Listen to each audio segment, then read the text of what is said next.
Hello everyone, अपना reaction पर आपका स्वागत है। आज हम जिस वीडियो पर रिएक्ट करने जा रहे हैं उस वीडियो का टाइटल है विमान पुराण में क्या लिखा था, हजारों साल पुराने एरोप्लेन। ठीक है, तो इसके 3 पार्ट हो चुके हैं, ये लास्ट पार्ट है, चौथा पार्ट है। ठीक है, तो देखते हैं। डॉक्यूमेंट्री थी ये, ठीक है, और ये चैनल का नाम है साइंस डॉक्यूमेंट्री। तो अगर आप ये और भी वीडियोज़ देखना चाहते हैं तो आप इनके चैनल पर विजिट कीजिएगा। ठीक है, और वीडियो को शुरू करते हैं। अगर आप न्यू है चैनल पे तो चैनल को सब्सक्राइब कर दीजिए, लाइक कर दीजिए, शेयर जरूर कर दीजिएगा। ठीक है, वीडियो को शुरू करते हैं। मिलती है जिसका नाम था ब्रह्मास्त्र, और वो इतना शक्तिशाली था कि आसमान से तबाही बनकर टूटता था। ब्रह्मा ने वो अस्त्र रामायण के नायक राम को दिया था और कहा था कि जब रावण के विरुद्ध युद्ध में सारे पारंपरिक विकल्प असफल हो जाएं, तब इस अस्त्र का इस्तेमाल करना।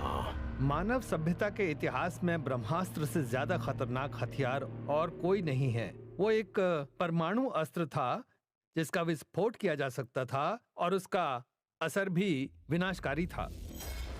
उसका इस्तेमाल करने के बाद वो जानवरों को प्रभावित करता था और वो मारे जाते थे। इंसानों के नाखून और बाल निकल जाते और उन्हें सांस लेने में तकलीफ होती थी।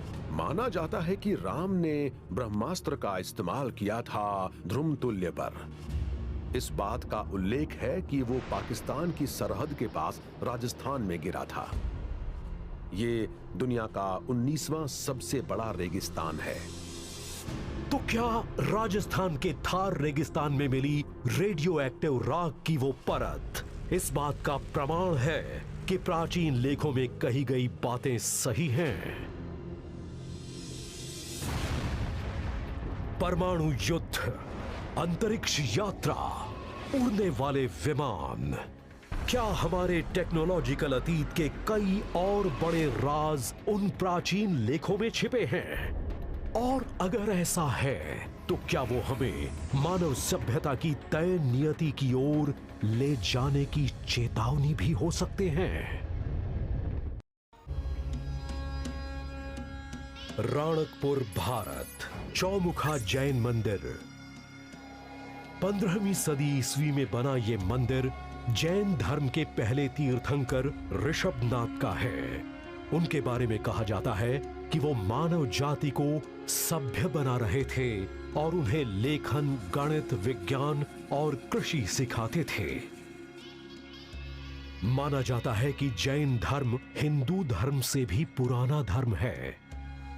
जैन और हिंदू धर्म के अनुयायी एक जैसी ही आस्था रखते हैं और मानते हैं कि ब्रह्मांड का एक प्राकृतिक चक्र है और वो कर्म और पुनर्जन्म पर भी विश्वास करते हैं, मगर अलग अलग देवी देवताओं की पूजा करते हैं। जैन धर्म के अनुसार आध्यात्मिक मुक्ति के लिए ज्ञान प्राप्त करना जरूरी है। इस मंदिर की बनावट ऋषभनाथ को खगोलीय ज्ञान प्राप्त करते दिखाती है। मगर रणकपुर के इस मंदिर की सबसे बड़ी खूबी नीचे फर्श पर नहीं है, बल्कि ऊपर छत पर है। इस छत को ध्यान से देखिए तो वो स्विट्जरलैंड में मौजूद particle accelerator large hadron collider जैसी नजर आती है।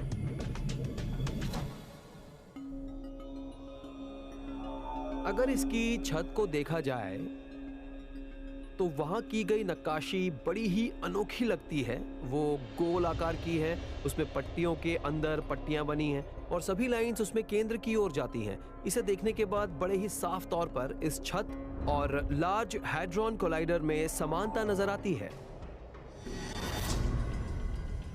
करीब 27 किलोमीटर लंबा लार्ज हेड्रॉन कोलाइडर या LHC दुनिया का सबसे बड़ा और सबसे शक्तिशाली पार्टिकल एक्सेलरेटर है।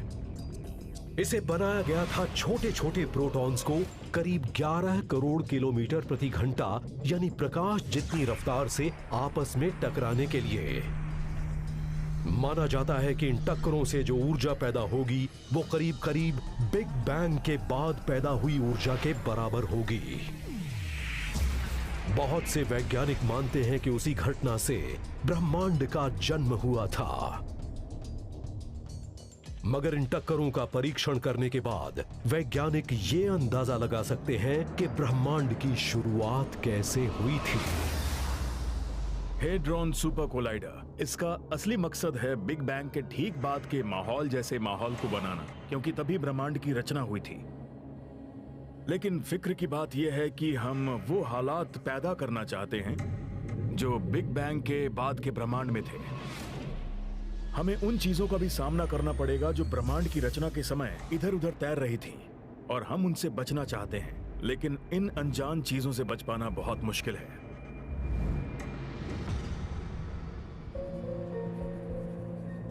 आज हम सब एटॉमिक स्तर की या क्वांटम मैकेनिक्स की बात दो महान वैज्ञानिकों की वजह से कर रहे हैं। ऑस्ट्रिया के फिजिसिस्ट अर्विन श्रोडिंगर और जर्मन फिजिसिस्ट वर्नर हाइजेनबर्ग। उनकी जीवनी लिखने वालों के मुताबिक श्रोडिंगर और हाइजेनबर्ग भारत के प्राचीन लेखों से बड़े प्रभावित थे।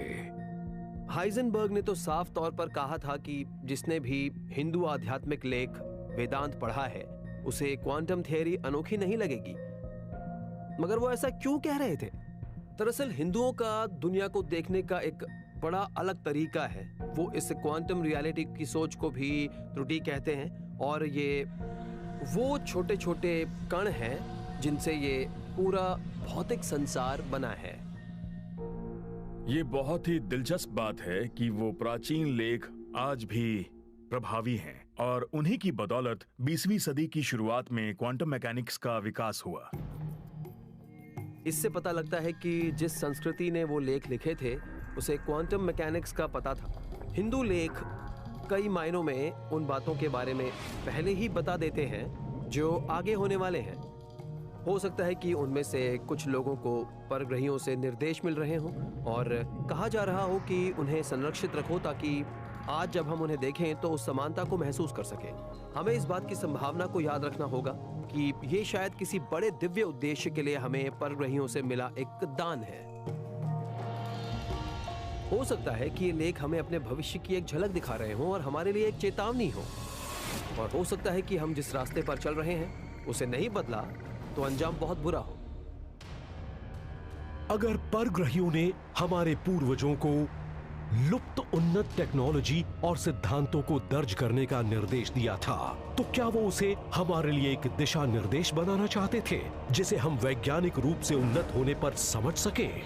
या फिर वो एक ऐसी चेतावनी थे कि हम वही गलतियां न करें जो अतीत में कर चुके हैं? अगर ऐसा है तो उन लेखों से इसके बारे में क्या जानकारी मिलती है कि मानव सभ्यता किस तरफ जा रही है? नई Delhi, Bharat. National mission of manuscripts के विद्वान उन 40 लाख से ज्यादा प्राचीन लेखों को अनुवाद करके संरक्षित करना चाहते हैं जिन्हें बड़ा ही दुर्लभ माना जाता है, और वो अलग अलग विषयों से जुड़े हैं जैसे कि प्राचीन विज्ञान। उनमें से कई लेख तो भोजपत्र पर लिखे गए थे और वो इस उपमहाद्वीप पर कई बड़ी ही अनोखी जगहों पर छिपा कर रखे गए हैं। हाल ही में पता लगा कि अभी तक भारत के करीब 10% प्राचीन लेखों को ही छापा जा सका है, और कोई नहीं जानता कि उन लेखों में क्या है जिन्हें अभी तक पढ़ा भी नहीं जा सका। कहीं उन पांडुलिपियों में इस बात के संकेत तो नहीं कि हम आने वाले दिनों में किस तरफ जाने वाले हैं? हम जिस दुनिया में रहते हैं उसके अंदर की बहुत सी चीजों के बारे में हम नहीं जानते हैं, और उन वैदिक लेखों को हम ज्ञान का खजाना भी कह सकते हैं। अगर हम उन लेखों को नहीं पढ़ पाए तो हो सकता है हम कोई बेहद अहम बात ना जान पाए। अगर हम उन हिंदू लेखों को पढ़ें तो लगता है हम जो कुछ भी कर रहे हैं पहले भी कर चुके हैं। वैदिक लेख हमें आगे बढ़ने की प्रेरणा देते हैं। जाहिर है अगर हम उनकी अनदेखी करते हैं तो नुकसान हमारा ही है, और हो सकता है कि इससे हमारा अंत भी हो जाए। मैं तो यही मानता हूं कि हमें उन प्राचीन लेखों पर और ज्यादा ध्यान देना चाहिए, और हम उनसे जो भी सीख सकते हैं हमें सीखना चाहिए, क्योंकि वो जानकारी हमें देवताओं से, परग्रहियों से मिल रही है। तो क्या देवताओं की वो आवाजें जो भारत के उन प्राचीन लेखों में लिखी हैं, उनमें छिपी बहुत सी जानकारी हम आज तक हासिल ही नहीं कर पाए? क्या उनमें वो जानकारियां हैं जिनसे हमें बचना है? प्राचीन अंतरिक्ष विचारकों के मुताबिक एक बात तय है कि इंसान का परग्रहियों वाला अतीत उसके भविष्य के लिए जरूरी है, और उस भविष्य में या तो हम उन गलतियों को नहीं दोहराएंगे जो पहले कर चुके हैं, या फिर हम उन गलतियों को फिर से दोहराने पर मजबूर हो जाएंगे।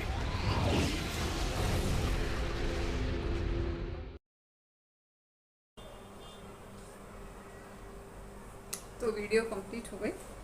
तो लास्ट में इसको देख के बड़ा ही मतलब जब वो शब्द बोलते हैं ना कि जब हम अगर आपको नॉलेज वाकई में नॉलेज चाहिए तो वैदिक चीज़ें जो वैदिक हैं उसको आप पढ़ें, और उनको पढ़ने के बाद में ऐसा लगता है कि ये चीज़ें हम दोबारा से रिपीट कर रहे हैं, ठीक है ना। तो आप ये कह सकते हैं कि जो ये साइंटिस्ट है कितने ज़्यादा प्रभावित हैं ये हिंदुइज्म वैदिक लेखों से, ठीक है। तो मैं यही कह रही थी कि जो जितना साइंटिफिक होगा, जो जितना वो ऑटोमेटिकली हिंदुइज्म में आ जाएगा। जो जितना साइंटिफिक होगा, जो साइंस की तरफ जाएगा वो हिंदुइज्म में ऑटोमेटिकली आ जाएगा, क्योंकि जो हमारे शास्त्रों में हमारे उसमें जो भी चीज़ें लिखी हुई हैं वो सारी की सारी साइंटिफिक हैं। कोई भी चीज़ इलॉजिकल नहीं है। वो तो क्या है कि 1000 सालों के भी उसमें अंतराल में बहुत ज़्यादा अंधविश्वास या आप कुछ बोल कह सकते हैं, लेकिन सब कुछ साइंटिफिक है, ठीक है। अब जैसे इन्होंने ब्रह्मास्त्र के बारे में डिस्कशन किया था कि ब्रह्मास्त्र ये सबसे बड़ा अस्त्र था, शस्त्र था, ठीक है। तो अगर इसको जो है पूरी मतलब परमाणु बम जिसे बोलते हैं, और इसके प्रभाव भी बताए थे कि इससे क्या प्रभाव होते हैं। इससे जानवरों पे सबसे ज़्यादा प्रभाव होता था, ठीक है। इससे जो इंसानों के नेल्स और बाल उड़ जाते थे। मतलब आप आइडिया लगा सकते हैं कि उसमें सारा कुछ लिखा हुआ है बुक में। तो बड़ा ही अच्छा लगता है इस तरीके से कि इनको कितनी नॉलेज है। फिर ये जैसे ये बोलते हैं कि हमारी बुक्स में कितनी नॉलेज है, इनको ये तो पढ़ रहे हैं। तो आप ये अंदाज़ा लगा सकते हैं, जैसे ये कह रहे थे कि ये हमें क्या संकेत दे रही हैं ये बुक्स। हमें ये बताना चाह रही हैं कि ये हम ये ना करें दोबारा से, ये पहले हो चुका है, या फिर ये हमें ये संकेत दे रही है कि मतलब हम किस दिशा में जा रहे हैं, हमें इनको फिर दोबारा से उसी को रिपीट करना है जो पहले हो चुका है। तो ये बहुत सारी चीज़ें हैं। और फिर कहते हैं ये तो सिर्फ कुछ ही हैं, ज़्यादा नहीं है, कुछ 10% जो हमारे पास में है। अभी जाने कितनी है ये ऐसी बुक्स जो कि अभी पढ़ी ही नहीं है, जिनसे हमें बहुत ज़्यादा नॉलेज गेन हो सकती है, जो कि भोजपत्र पर लिखी गई हैं। तो आप लगा लीजिए कि कितनी नॉलेज है। मैं तो हैरान इस बात से हूँ कि हमारी बुक्स में ये शामिल क्यों नहीं किए गए। अब मैं इसका सवाल का जवाब भी यही दे देती हूँ कि पहले वामपंथी विचारधारा और मुस्लिम वो जो थे उन्होंने जो करा था, उसकी वजह से कभी किसी की हिम्मत ही नहीं हुई कि कोई हमारे इसको सिलेबस में ऐड कर सके। लेकिन जब तक जनता आवाज़ नहीं उठाएगी वो तब तक नहीं पॉसिबल है कुछ भी, ठीक है। अपने सिलेबस में इन सब चीज़ों को ऐड करवाना चाहिए। वो हम ही करवा सकते हैं, वो और कोई बाहर का आके नहीं करवाएगा। वो मैं तो हैरान इस चीज़ से हूँ। हिंदू तो कभी अपने लिए आवाज़ नहीं उठाते, पता नहीं क्यों नहीं उठाते। इनका DNA ही ऐसा है, कभी अपने लिए आवाज़ नहीं उठाते। ये इनके लिए आवाज़ उठाते हैं बाहर के, जब वो जो खुद पढ़ते हैं, जब साइंटिस्ट पढ़ते हैं, जब वो बोलते हैं, जब ठप्पा लगा देते हैं, तब वो कहते हैं हाँ ये तो था, ये तो हमारी में था। तो इससे पता है कि लैक ऑफ कॉन्फिडेंस, इनके बिल्कुल भी अंदर कॉन्फिडेंस नाम की कोई चीज़ नहीं है, विश्वास ही नहीं है अपने ऊपर। तो ये सारी चीज़ें हैं। तो हमें अपने ऊपर प्राउड होना चाहिए, अपने सनातन धर्म पे प्राउड होना चाहिए। जो हमारे शास्त्रों में लिखा हुआ है, एक एक बात सही है। हम जो अंधविश्वास के तौर पे कहते थे यार कैसे पॉसिबल है, ये इस तरीके से सीरियल आ रहे हैं भगवानों के, ये वो है, सब कुछ पॉसिबल है, सब कुछ हो चुका है। वो हमारी बुद्धि से परे है, वो अलग बात है, हमारी अकल से परे है वो, ठीक है ना।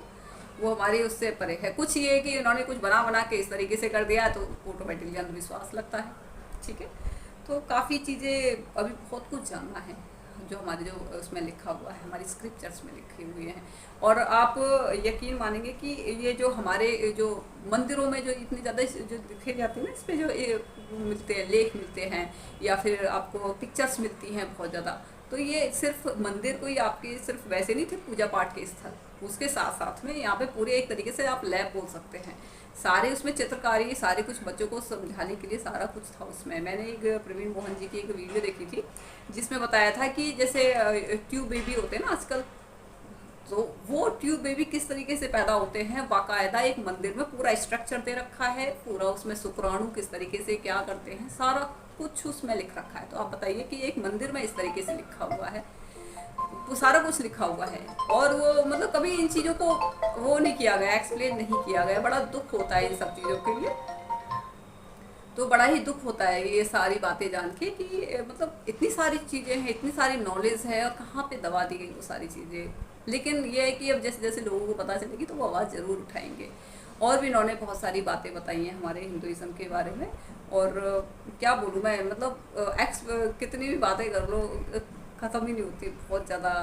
बड़ा ही एंड में यही कह सकती हूँ कि बड़ा ही प्राउड होता है मुझे, और दुख भी ये होता है कि अब तक अभी भी सो रही है गवर्नमेंट भी अभी सो रही है। अभी कोई गवर्नमेंट की क्या करे, जनता ही सोई पड़ी है। अभी तो उनको ही कोई नॉलेज नहीं है, अभी तो उनको शर्मिंदगी फील होती है। अभी तो क्या बोलते हैं, अभी वेस्टर्न कल्चर की तरफ भागते हैं वो, ठीक है। अभी तो उनको ही शर्मिंदगी, अभी तो उनको ही जागरूक करना बहुत ज़रूरी है। कभी उन्होंने कभी अपने वेद नहीं पढ़े, कभी गीता नहीं पढ़ी, कभी कुछ नहीं पढ़ा है ना कभी महाभारत, ना कभी रामायण, बस थोड़ी बहुत देख ली, ठीक है, तो वही चल रहा है। तो ये चीज़ें हैं।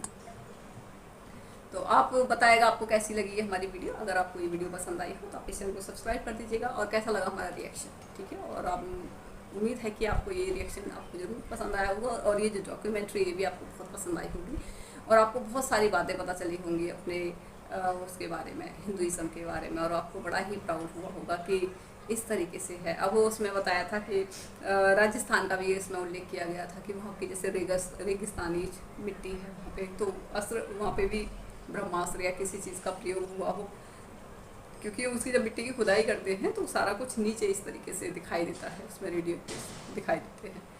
तो बहुत सारी चीज़ें हैं जो भी हमें पता ही नहीं है, और कभी ना ही हमने कभी जानने की कोशिश की, ना ही गवर्नमेंट ने कभी जानने की कोशिश की, ना कभी पैसे खर्च किए, ठीक है। अभी भी कोई ज़्यादा कोई कोशिश नहीं की जा रही है, ठीक है। अभी द्वारका जी का जो मंदिर है, जो कि जो पूरा जो शहर जो समुद्र के नीचे समाया हुआ है, उसके ऊपर भी कोई रिसर्च वगैरह भी कुछ खास चल नहीं रही है, ठीक है। उसके लिए भी बंद करवा दिया था, पता नहीं बीच में मांग उठी थी, बट उसके बाद में है मतलब, तो अभी मतलब सारे सबूत आपके पास में है आसपास, लेकिन क्या है कि किसी को इंटरेस्ट ही नहीं है। करप्शन ही इतना ज़्यादा है, ऐसे ही लोग उसमें आ जाते हैं और उनको वोट दे के आ जाते हैं, उसके बाद में कुछ नहीं।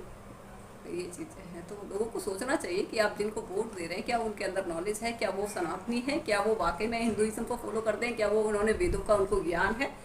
कभी भी अपने नेता को खड़ा करें, सबसे पहले तो ये कंडीशन होनी चाहिए कि उसको वेदों का ज्ञान होना बहुत ज़रूरी है, ठीक है। जब तक उसको वेदों का ज्ञान नहीं होगा, वो उसको नॉलेज ही नहीं होगी, वो कभी भी सर्वे करने बाद कुछ करवा ही नहीं पाएंगे। तो ये ज़रूरी है। तो हमें अपनी सोच बदलनी पड़ेगी, अपनी मानसिकता को बदलना पड़ेगा, और अपने जो हमारे जो जितने भी नेता वगैरह हैं, जिनको भी हमें वोट देनी है, जिनको खड़ा करना है, उनके एक अपना क्राइटेरिया फिक्स करें कि उसको इस चीज़ की नॉलेज होना बहुत ज़रूरी है। बहुत हो गया ये सब कुछ ड्रामा, जो पहले यूँ ही खड़े हो जाते थे कि किसी को 8-10 पढ़े हुए यूँ ही खड़े हो जाते थे, नेता बन जाते थे। ऐसे लोग तो बिल्कुल भी नहीं चाहिए। जिसको वेदों का नॉलेज हो, गीता की नॉलेज हो, जिसको सारे हमारे जिनके स्क्रिप्चर के, जिनको वैदिक नॉलेज हो, सब कुछ पता हो, उसी को ही खड़ा करें, ठीक है। और तभी अपना हमारा धर्म एक हिंदू राष्ट्र बन पाएगा, ठीक है। हमारे धर्म का एक तरीके से हम अपने मूल स्वरूप में आ पाएंगे। तो काफ़ी बातें हो गई। तो आप बताएगा आपको कैसी लगी वीडियो, कैसा लगा हमारा रिएक्शन। तो अगर आपको पसंद आया हो तो आप इस चैनल को सब्सक्राइब कर दीजिए, लाइक कर दीजिए, शेयर कर दीजिएगा। जय श्री राम।